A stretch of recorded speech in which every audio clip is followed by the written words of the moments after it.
గుంటూరు జీజీహెచ్కు హైడియాసిస్ట్ అనే అరుదైన ప్రాణాంతక వ్యాధితో వచ్చిన రోగికి వైద్యులు క్లిష్టమైన శస్త్రచికిత్స చేసి ప్రాణాలు నిలిపారు.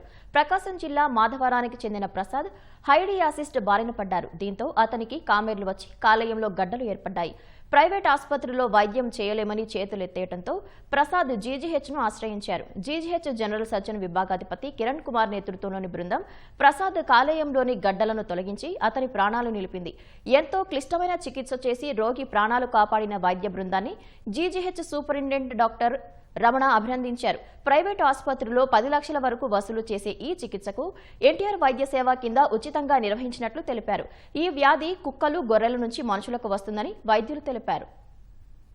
హైడియాసిస్ అనేది జోనోసిస్ అంటే జంతువుల్లోంచి మనిషికి వచ్చే ఒక అరుదైన జబ్బు ఇది. అంటే యూజువల్గా గొర్రెలు కానీ మేకలు కానీ వాటిల్లోంచి డాగ్స్లోకి వచ్చి డాగ్స్లోంచి మళ్ళీ ఒక యాక్సిడెంట్గా ఇంటర్మీడియట్ హోస్ట్గా ఉన్న మనుషుల్లోకి వస్తుంది. ఇది లివర్లో అలా ఉండిపోయి అది కణుతులుగా తయారయ్యి ఇక్కడున్న మనకి కామన్ బైల్ డక్ట్ని కూడా అబ్స్ట్రక్ట్ చేసి వీళ్ళకి అబ్స్ట్రక్టివ్ జాండీస్ వచ్చి ప్రాణాంతకం అవుతుంది.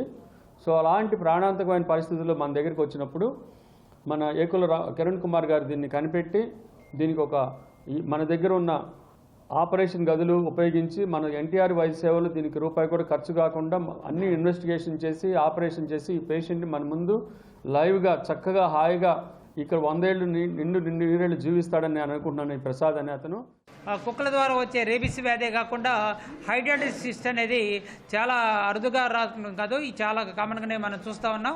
ఎస్పెషల్లీ బయట డాక్టర్లు అయితే మాత్రం చాలామంది ఇలాంటి జబ్బుల్ని ఆపరేషన్కి తీసుకోకుండా గవర్నమెంట్ హాస్పిటల్ పంపిస్తూ ఉంటారు. ఎందుకంటే ఈ సిస్ట్లో ఉన్న ఫ్లూయిడ్ సిస్ట్ రప్చర్ అయినప్పుడు ఈ ఫ్లూయిడ్ వలన పేషెంట్ ఎనాఫిలాక్టిక్ షాక్లోకి వెళ్ళి సడన్గా చనిపోయే అవకాశం ఉంటుంది. కాబట్టి ఎవరు కూడా ఆపరేషన్ చేయడానికి ముందుకు రారు. అలానే ఈ సిస్ట్ రప్చర్ అయిపోయి బైల్ డక్ట్లోకి వెళ్ళిపోయి దీంట్లో ద్వారా వచ్చిన పిల్ల సిస్టులు చిన్న చిన్న డాటర్ సిస్టులు అని ఉంటాయి. ఇన్ని కూడా కామన్ బైల్ డక్ట్లు అడ్డం పడి జాండీస్ రావడం కారణమైంది. అదే టైంలో ఒక రైట్ హెపాటిక్ డక్ట్కి సిస్ట్కి ఒక కమ్యూనికేషన్ ఏర్పడి పేషెంట్ చాలా తీవ్రమైన అనారోగ్యంతో, తీవ్రమైన కామెర్లతో, తీవ్రమైన చలి, వణుకు, జ్వరంతో రావడం జరిగింది. ఒక మేజర్ ఆపరేషన్ చేసి రక్తం కూడా ఎక్కించి ఆ సిస్టోబిలియరీ కమ్యూనికేషన్ అరికట్టి అలానే సిస్ట్లో ఉన్న డాక్టర్ సిస్టులను తీసేసి మంచి వైద్యం చేసి పూర్తిగా స్వస్థత చేకూర్చి వాళ్ళ ఇంటికి పంపించడం జరుగుతుంది.